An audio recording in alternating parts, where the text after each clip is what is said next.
नमस्कार दोस्तों, आप क्राइम तक देख रहे हैं। 20 सेकंड की वो फुटेज जिसमें सुखदेव सिंह गोगामणि को कई गोलियां मारी गई। गोगामणि सामने बैठते हैं, उनके सामने दो लोग बैठे होते हैं, दोनों के पास हथियार होते हैं। एक शख्स बिल्कुल जो गोगामणि है उसके लेफ्ट साइड पर बैठा होता है, एक सिक्योरिटी गार्ड खड़ा रहता है राइट साइड पर। जो लेफ्ट साइड पर बंदा है वो नवीन है, वो बातचीत कर रहा है गोगामणि से। अचानक ये जो सामने बैठे होते हैं गोगामणि के, वो खड़े होते हैं और धाएं धाएं गोलियां चलाना शुरू कर देते हैं। 20 सेकंड के अंदर कई गोलियां मारी गई और आखिरी गोली सर में मारी गई सुखदेव सिंह गोगामणि की, जिनसे उनकी मौत हो गई। इस मामले में सबसे बड़ा सवाल जो कई उठ रहे हैं, 3 लोग आते हैं एक साथ एक स्कॉर्पियो में और अचानक ये क्या हो जाता है कि 2 आरोपी नवीन को गोली मार देते हैं जो उनके साथ में था। आखिर नवीन को टारगेट क्यों किया गया, जो कि खुद अभी तक ही कहा जा रहा है कि आरोपी था? क्या नवीन को इस बात की जानकारी नहीं थी कि ये जो दोनों उसके साथ आए हैं उनके पास हथियार है, या उसको इस बात की जानकारी थी कि वो दोनों के पास हथियार है लेकिन वो दोनों मुझे नहीं मारेंगे? प्रिवेश, क्यों मार दिया नवीन को? सबसे बड़ा सवाल कि 3 आरोपी एक साथ आते हैं, अभी तक तो मकसद क्लियर नहीं है क्योंकि 2 तो फरार हो गए मारकर और एक मर गया। 3 जब साथ में आते हैं, एक एंगल लगता है हमने किसी के थ्रू मिलने जा रहे हैं, हम उसे कुछ और चीज बता रहे हैं कि हमें बिजनेस डील करना है, तो मैं मीडिएटर हूं, मैं बिजनेस डील कराने लेके जा रहा हूं, लेकिन मुझे नहीं पता है कि वो 2 आरोपी कौन है, इसलिए वो 2 आरोपी ने उसे भी मार दिया कि पक्के तौर पर कैसे कह सकते हैं? तो क्योंकि देखिए अंदाजा नहीं, अगर वो उनका आदमी होता तो उनके साथ भाग जाता या उनके साथ ही निकल जाता, उनके साथ नहीं था इसलिए उसे भी गोली मारी गई। अगर उसे पूरा ये भी तो हो सकता है कि उसको पता था, उसको ये था कि सुखदेव को गोली मारेंगे, मुझे नहीं मारेंगे, ये भी तो हो सकता है। ये भी हो सकता है, लेकिन वो सुखदेव को बचाने गया। आपने एक चीज नोटिस नहीं की, वो सुखदेव के बॉडी पे गया फिर उसे गोली मारी गई। अगर उसे ये पहले से पता होता कि सुखदेव को मारने वाले हैं तो वो हट ही नहीं, वो भाग जाता या छुप जाता, वो बताता कि मैं तो छुप गया हूं। लेकिन मौका ही नहीं मिला, आप एक फुटेज देखिए, फुटेज में ध्यान से देखिए, वो सुखदेव के पास जाता है, वो वापस आते हैं फिर उसे गोली मारते हैं। तो वो जो सेकंड्स है वो अपने आप ये अब आप नरेट कर रहे हैं, ये हो सकता है ये उस सिचुएशन उस समय क्या थी, ना मुझे पता ना आपको पता, लेकिन इस घटना ने कई सवाल खड़े कर दिए। सवाल ये है कि भाई आखिर नवीन को टारगेट क्यों कर दिया गया? 3 लोग आते हैं, मकसद एक होता है, ऐसा शुरुआती तौर पर कहा जा रहा है, और अचानक नवीन ही टारगेट होता है, अचानक सुखदेव टारगेट होता है। और क्या नवीन को इस बारे में जानकारी नहीं थी कि उनके पास हथियार है? अगर थी तो ये पता था कि मेरे ऊपर नहीं चलाएंगे, मारेंगे सुखदेव को, लेकिन मार दिया नवीन को भी। ये बड़ी विचित्र कहानी। उसके बाद वो भाग जाते हैं स्कूटी से और अब फिर बाद में लॉरेंस गैंग के लोग और बहुत सारे लोग क्लेम करने लगते हैं कि हत्यारे मेरे थे, हमने इन्हें भेजा है, हमने मरवाया, हमारे दुश्मन नहीं बचेंगे, ये दूसरे गुट के साथ मिल गए थे, ऐसे तमाम तरह की बातें। और बहुत ज्यादा सोशल मीडिया पे कल से उसका जो फेसबुक पोस्ट है, कल हमने जो वीडियो बनाई उसमें लॉरेंस की जब बात की तो तमाम लोगों ने, कई लोग, जब मैंने ये कहा कि हर बात में आप लॉरेंस को घुसा देते हो तो लोगों ने सपोर्ट किया। प्रवेश, कई लोगों ने आपको सीधा सीधा मुझे तो बहुत धमकी दे दी, सीधा थ्रेट दे दिया। देखिए दोनों तरह की हम बात रखते हैं, दोनों हम एकदम स्पष्ट बात करते हैं, ना किसी से डरते और ना आगे भी डरेंगे। तो लॉरेंस को आप क्यों बोल रहे हो? अभी पुलिस ने बोला है कि अरे क्लेमिंग किया है जिसके गैंग की, अगर मुंबई में कुछ भी डी गैंग कुछ भी करवाती थी तो डी गैंग ही बोला जाता था ना, डी कंपनी ही बोली जाती थी ना। बिल्कुल। हमारे साथ जो शख्स मौजूद हैं उनका नाम है अभिषेक सोम। अभिषेक सोम करणी सेना से जुड़े हुए थे। जब पद्मावत का विरोध हुआ, आपको याद होगा मूवी एक पद्मावत आई थी, उसका काफी विरोध हुआ था, तब सुखदेव सिंह ने भी इसका विरोध किया था और विरोध करने वालों में जो शामिल थे वो अभिषेक सोम भी थे। अभिषेक, क्या कहानी थी उस वक्त की?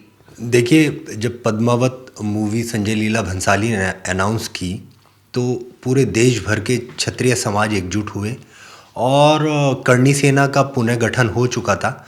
लोकेंद्र सिंह कालवी ने इसके संस्थापक थे और सुखदेव सिंह गोगामणि बड़े भाई ने युवाओं को एकजुट करके इकट्ठा किया और पद्मावत का विरोध किया। और संजय लीला भंसाली को आपको याद होगा, इनके सेट पे जाके इनको भी थोड़ा सा इनको वहाँ से खदेड़ने का काम किया कि भाई राजपूतों के बारे में आप उनको दर्शा रहे हैं तो उनका महिमा मंडन करिए, उनको कहीं ना कहीं इस तरीके से विलेन के रूप में ना दिखाया जाए। तो कुछ रोल थे वो उसमें काट दिए गए थे। मेरे बहुत बड़े भाई थे, अजीज थे, मुझे बड़ा कष्ट है कि आज वो हमारे बीच में नहीं रहे, उनकी निर्मम हत्या कर दी गई। चिराग भाई, ये एक पॉलिटिकल मर्डर है और इस पॉलिटिकल किसने करवाया पॉलिटिकल मर्डर? बिल्कुल बिल्कुल, बहुत बड़ी बात है ये। एक राजनीतिक, इसमें राजनीतिक लोगों का भी हस्तक्षेप है। उन्होंने कुछ गुंडे जैसे ये लॉरेंस बिश्नोई है और इनके माध्यम से इस तरह की घटना का अंजाम दिया है। और इसके पीछे राजनीतिक लोगों में मुख्य रूप से जो भूमिका नज़र आ रही है वो हनुमंत सिंह बेनीवाल, जो तमाम चैनल के माध्यम से भी बहुत सारी वीडियोस हैं उनको थ्रेट देते थे। और ये आपका इसमें ये भी बात सामने है कि सुखदेव को भी थ्रेट मिली थी, इनको भी इन्होंने भी थ्रेट की बात, इन्होंने डीजीपी से गुहार भी लगाई थी सिक्योरिटी के लिए। देखिए चिराग जी, वो उनको लगातार धमकियां मिल रही थी तमाम जब से, क्योंकि पद्मावत के समय से ही वो बहुत ज़्यादा इंटरनेशनल फेम उनको मिल चुका था। तो जो बड़े बड़े फिल्म प्रोड्यूसर हैं, कुछ हैं, इनको ये सब गुंडों का संरक्षण लेके उनको तभी भी धमका रहे थे। उन्होंने तब पद्मावत के समय भी भारत सरकार से अनुरोध किया था कि मुझे सुरक्षा उपलब्ध कराई जाए, मेरी जान को खतरा है। संजय लीला तो इसके लिए जिम्मेदार कौन है? उनको सुरक्षा तो उपलब्ध कराई गई थी, लेकिन उस दिन जिस दिन ये घटना हुई, यानी कल 2 सुरक्षाकर्मी मौजूद नहीं थे, एक था। देखिए, इसके लिए शासन जिम्मेदार है और दूसरी बात वो सब लोग जिम्मेदार हैं। देखिए बात फिर चेंज हो जाएगी। हनुमंत सिंह बेनीवाल, और आपने देखा होगा ये भीम आर्मी का एक छुटभैया नेता है जो अपने आप को ये कहता है चंद्रशेखर रावण, ये तमाम रैलियों में ओपनली कहता था कि इसको करणी सेना के बारे में वगैरह वगैरह बोलता था। तो इन लोगों का भी इस हत्याकांड में नहीं, लेकिन कोई सबूत हो तो आप दीजिए ना। आप ये प्रिज्यूम मत कीजिए कि नहीं, ये बिल्कुल आप सबूत है बताइए। आप देखिए ना, तमाम रैलियों में ओपनली थ्रेट किया उन्होंने। एक आध वीडियो नहीं है, बहुत सारे ऐसे वीडियो आपको मिल जाएंगे। उन्होंने करणी सेना को, सुखदेव सिंह गोगामणि को, तो जो अब थ्रेट कर रहा है लॉरेंस का आदमी, जो कि कहा जा रहा है कि गोदारा थ्रेट कर रहा है, वो क्यों कर रहा है? देखिए, ये इन लोगों को यूज किया गया है। किसने यूज किया है? राजनीतिक लोगों ने। ये आप कैसे कह सकते हो? अभी तो जांच चल रही है ना पूरे मामले मैं की। इसीलिए कह रहा हूं, इसकी हायर लेवल पे इन्वेस्टिगेशन होनी चाहिए, सीबीआई इंक्वायरी होनी चाहिए, केंद्र सरकार अपनी निगरानी में, बल्कि इसकी जुडिशरी इंक्वायरी होनी चाहिए कि कौन कौन लोग शामिल थे, कौन साजिश करता थे। और लॉरेंस बिश्नोई, आप इसको, उसका दायरा कितना बढ़ चुका है आप देख लीजिए। उसके एक साथी थे बदन सिंह बद्दो, उत्तर प्रदेश मेरठ में। उन्होंने उत्तर प्रदेश के सबसे बड़े जो गैंगस्टर था संजीव जीवा, लखनऊ कोर्ट में सरेआम उसकी निर्मम हत्या करा दी। और यूपी एसटीएफ ने बदन सिंह बद्दो और लॉरेंस बिश्नोई को उसमें चार्जशीट में शामिल किया। हम लोग जब इलाहाबाद उच्च न्यायालय में बदन सिंह बद्दो के खिलाफ जनहित याचिका दायर की, तो chief justice of Allahabad high court ने एडिशनल चीफ सेक्रेटरी होम को एक्सप्लेनेशन कॉल किया। तब जाके बदन सिंह बद्दो के संपत्ति पर कार्रवाई, उसकी संपत्ति को कुर्क किया आपको भी कोई थ्रेट इस तरह की आती है? मेरे ऊपर मैं आपको हाई कोर्ट के ऑर्डर्स दिखाता हूं। मेरे ऊपर नोएडा एक्सप्रेसवे थाने में शिकायत दर्ज है, मैंने मुकदमा दर्ज कराया। मेरे को जान से मारने की धमकी दी, मेरे ऊपर गोली चलाई गई। ये बदन सिंह बद्दो के गुर्गों ने। ये कौन? लॉरेंस से जुड़े हुए सारे? ये बिल्कुल इनका बहुत बड़ा गैंग बन चुका है पूरे। अच्छा, क्या सरकार इसको सीरियसली ले रही है? देखिए, इन्होंने भी सिक्योरिटी मांगी थी, सुखदेव ने भी सिक्योरिटी मांगी थी। क्या आपने अपील की है कभी सिक्योरिटी की? आपको इतनी धमकी मिल चुकी है, आपने इस चीज की मांग की है? सर, मैं तो ये हाई कोर्ट के ऑर्डर हैं जिसमें तमाम पूरी ब्रीफिंग है, प्रीवियस हिस्ट्री है। मैं home secretary of UP Sanjay दी गई है? नहीं, मैं वही बता रहा हूं। उत्तर प्रदेश पुलिस ने माना कि अभिषेक सोम को जान का खतरा है। खुद अपने एक मुझे जो उन्होंने लेटर प्रेषित किया, उन्होंने खुद स्वीकार किया और कह रहे हैं कि हम आपके परिवार की, आपकी सुरक्षा की निगरानी कर रहे हैं। और मैं संजय प्रसाद जो होम सेक्रेटरी ऑफ यूपी हैं, उनसे भी पर्सनली 2 बार मिला। मैंने कहा, साहब, मुझे और मेरे परिवार को जान का खतरा है। ये लोग इतने मतलब बड़े अपराधी हैं कि इनको पकड़ पाना, इनके ऊपर काबू करना बस में नहीं है। तो करणी सेना से जुड़े हुए हैं, इनको भी थ्रेट है, इनको भी धमकी मिली हुई है बदन सिंह बद्दो से। लॉरेंस गैंग का ही ये कहा जाता है कि साथी है। अब ऐसे मामले में इन्हीं का एक जो दोस्त थे सुखदेव, जिनकी हत्या कर दी गई, उनको भी धमकी मिली थी और धमकी दी थी लॉरेंस गैंग ने। चूंकि अब गोदारा ने भी क्लेम कर लिया है कि हमने मारा है। सवाल ये उठता है कि पॉलिटिकल मर्डर आपने तो बोल दिया, सवाल ये उठता है कि जब इस तरह की लोग एप्लीकेशंस लगाते हैं, सरकार सीरियसली क्यों नहीं लेती उसको? अगर इनकी बात में दम नहीं है तो खारिज कर दीजिए इनकी बात, इनके खिलाफ कार्रवाई कीजिए। अगर ये झूठ प्रसारित कर रहे हैं, अगर ये सिस्टम से खेल रहे हैं, तो इनके खिलाफ मुकदमा दर्ज कीजिए। अगर सीरियसली थ्रेट है, अगर कोई आदमी सीरियसली किसी क्रिमिनल के खिलाफ बोल रहा है और वो अदालत में जा रहा है और उसको थ्रेट है, तो उसको नजरअंदाज क्यों किया जा रहा है? यही सेम चीजें इस केस में भी दिखी। लेकिन चिराग जी, एक बहुत इंपॉर्टेंट थी, सुखदेव इन्होंने जैसा कहा कि पॉलिटिकल है, सुखदेव की क्या ऐसी दुश्मनी होगी, करनी सेना की ऐसी क्या दुश्मनी होगी लॉरेंस गैंग से? क्योंकि आनंद पाल को ये कहीं ना कहीं सपोर्ट करते थे। आनंद पाल की डेड बॉडी लेके 15 दिन तक प्रदर्शन किया था और आनंद पाल का बदला खुद लॉरेंस ने लिया उसके दुश्मनों को मार के। तो ऐसा कैसे कह सकते हैं कि ये दोनों की दुश्मनी थी या दूसरे गैंग के साथ मिल गया था? ये बात अभी तक सामने नहीं आई है कोई भी। देखिए, बिल्कुल ठीक कहा है प्रवेश भाई ने कि ये पॉलिटिकल मर्डर है, इसके पीछे राजनीतिक षड्यंत्र है और इसमें हाई लेवल की इंक्वायरी सेटअप होनी चाहिए। जरूरी नहीं है कि अब पता नहीं पर्दे के पीछे कौन कौन। एक चीज और बताइए, ये पता चला कि जिस घर में वो थे सुखदेव, देखिए अब किसी का मर्डर हो गया है, वो बिल्कुल भी जस्टिफाइड नहीं है, किसी का इस तरह से नहीं करना चाहिए, लेकिन सवाल तो ये भी उठता है ना, मुकदमे तो कई सारे क्रिमिनल उनके खिलाफ भी थे। देखिए वो सामाजिक संगठन चलाते थे, हमारे बड़े भाई थे, समाज की लड़ाई लड़ने में ऐसा नहीं है वो क्षत्रिय समाज के नेता थे। वो कहीं पे भी अगर किसी भी समाज पर कोई अत्याचार होता था तो उसकी आवाज़ उठाते थे, चाहे वो ब्राह्मणों के खिलाफ हो, चाहे वो क्षत्रियों के खिलाफ हो, चाहे तो उनके दुश्मन कौन थे? जो गोदारा ने लिखा कि उनके वो दुश्मनों के साथ मिल गए थे, किन के साथ मिल गए थे? आपको तो जानकारी होनी चाहिए ना आपका। बिल्कुल हमारे बड़े भाई थे। देखिए, दुश्मनी की बात यह है कि ये सब उनकी जो ये चुनावी राजस्थान में चुनावी माहौल चल रहा है, तो अभी हाल फिलहाल में पहले उन्होंने पिछले चुनाव में कांग्रेस को सपोर्ट किया था। अब की बार जब कांग्रेस ने राजस्थान में राजपूतों को वो सह सम्मान नहीं दिया, इसकी वजह से इस चुनाव में वो भाजपा के साथ चले गए थे। तो बहुत सारी, ठीक है, हो सकता है, चलिए खैर, इसका अभी ये तो जांच की बात होगी, उसके बाद ही साफ होगा कि ये पॉलिटिकल मर्डर है या नहीं है। लेकिन इस केस में 20 सेकंड की फुटेज जिसने पूरे देश को हिला के रख दिया, एक के बाद एक कई गोलियां मारी गई और उसी आदमी को गोली मार दी जो आरोपियों को लेकर आया था, यानी नवीन को।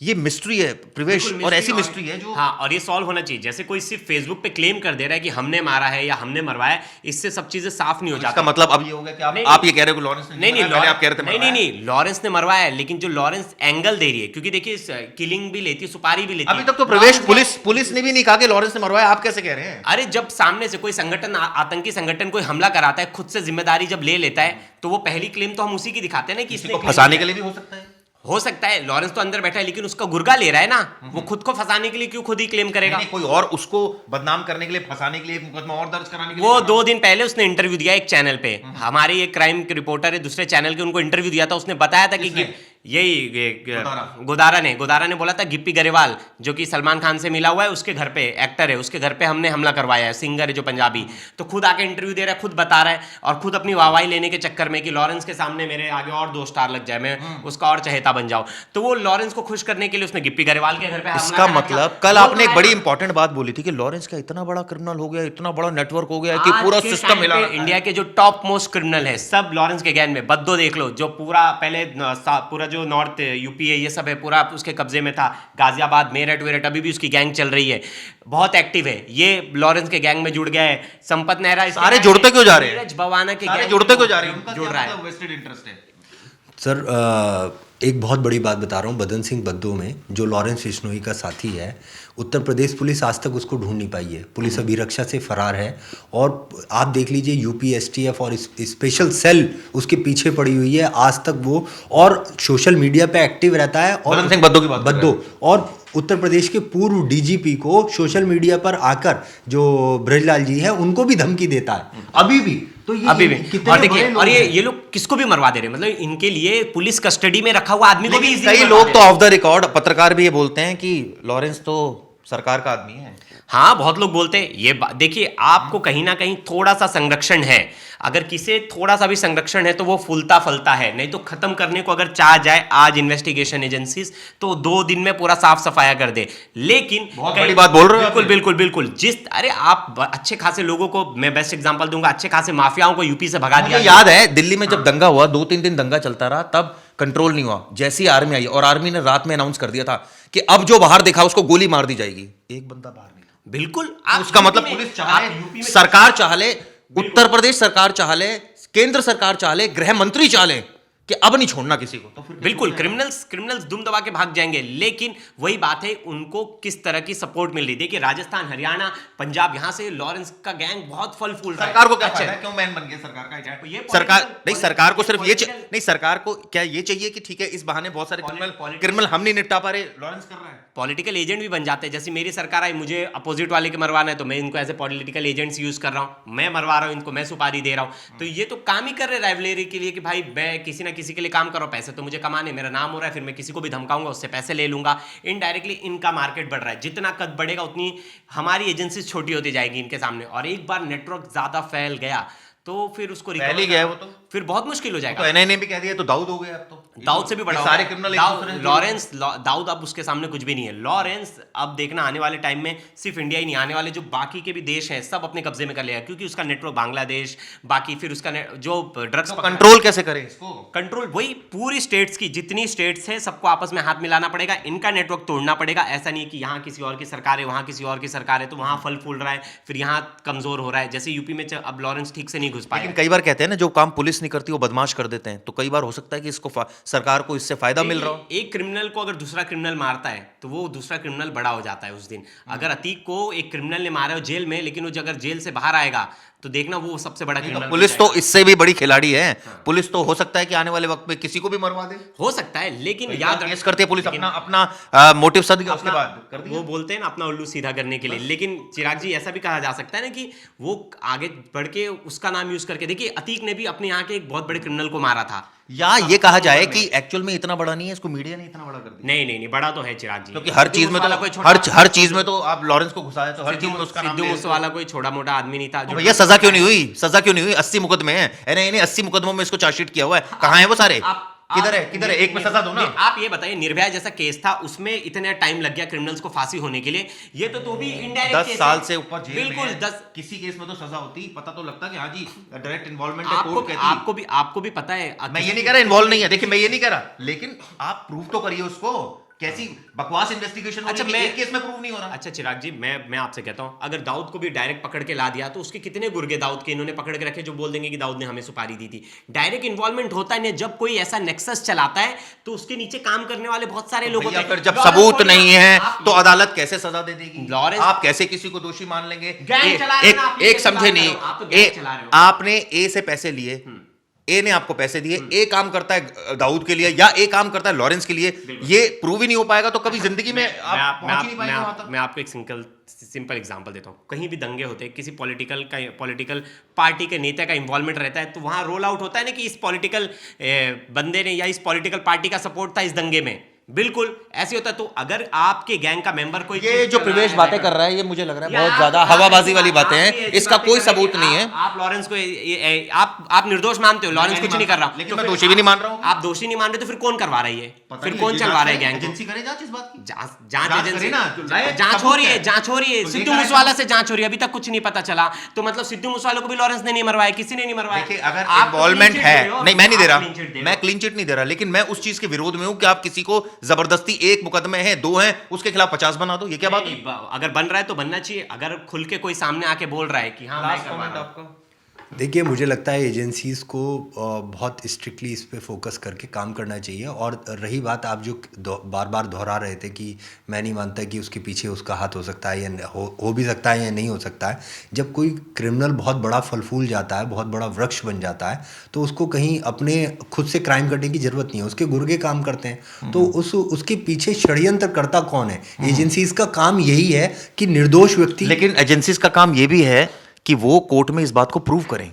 तो सर इसका मतलब एजेंसीज फेल अच्छा फिर हो चुकी है, जब प्रूव नहीं हो पा रहा तो फेल है। मैं तो कहूंगा बिल्कुल फंसे जा रहा है, वो सिस्टम का मौकरी बनाया जा रहा है। इसका मतलब सिस्टम फेल हो चुका है और सिस्टम ने अपने घुटने टेक दिए हैं। सिद्धू मूसेवाले, बिल्कुल ठीक कहा प्रवेश भाई ने कि सिद्धू मूसेवाले की हत्या हुई, आज तक उसमें उसको अभियुक्त नहीं बनाया गया, उसमें चार्जशीट सबमिट नहीं हुई। नहीं चलिए वो तो हो जाएगी, वो कोई ऐसी बात नहीं है, लेकिन और बहुत सारे केसेस हैं। बहुत केसेस है चिराग जी। अतीक को नहीं पहुंचा पाया, अतीक ने भी कितने सारे क्राइम किए थे, अतीक से लेके बहुत सारे लोग हैं, संजीव जीवा तक को नहीं। चलिए दोस्तों, ये वीडियो बनाने का मकसद ये था कि सच सामने, ये वीडियो आपको कैसी लगी जरूर बताइएगा। धन्यवाद।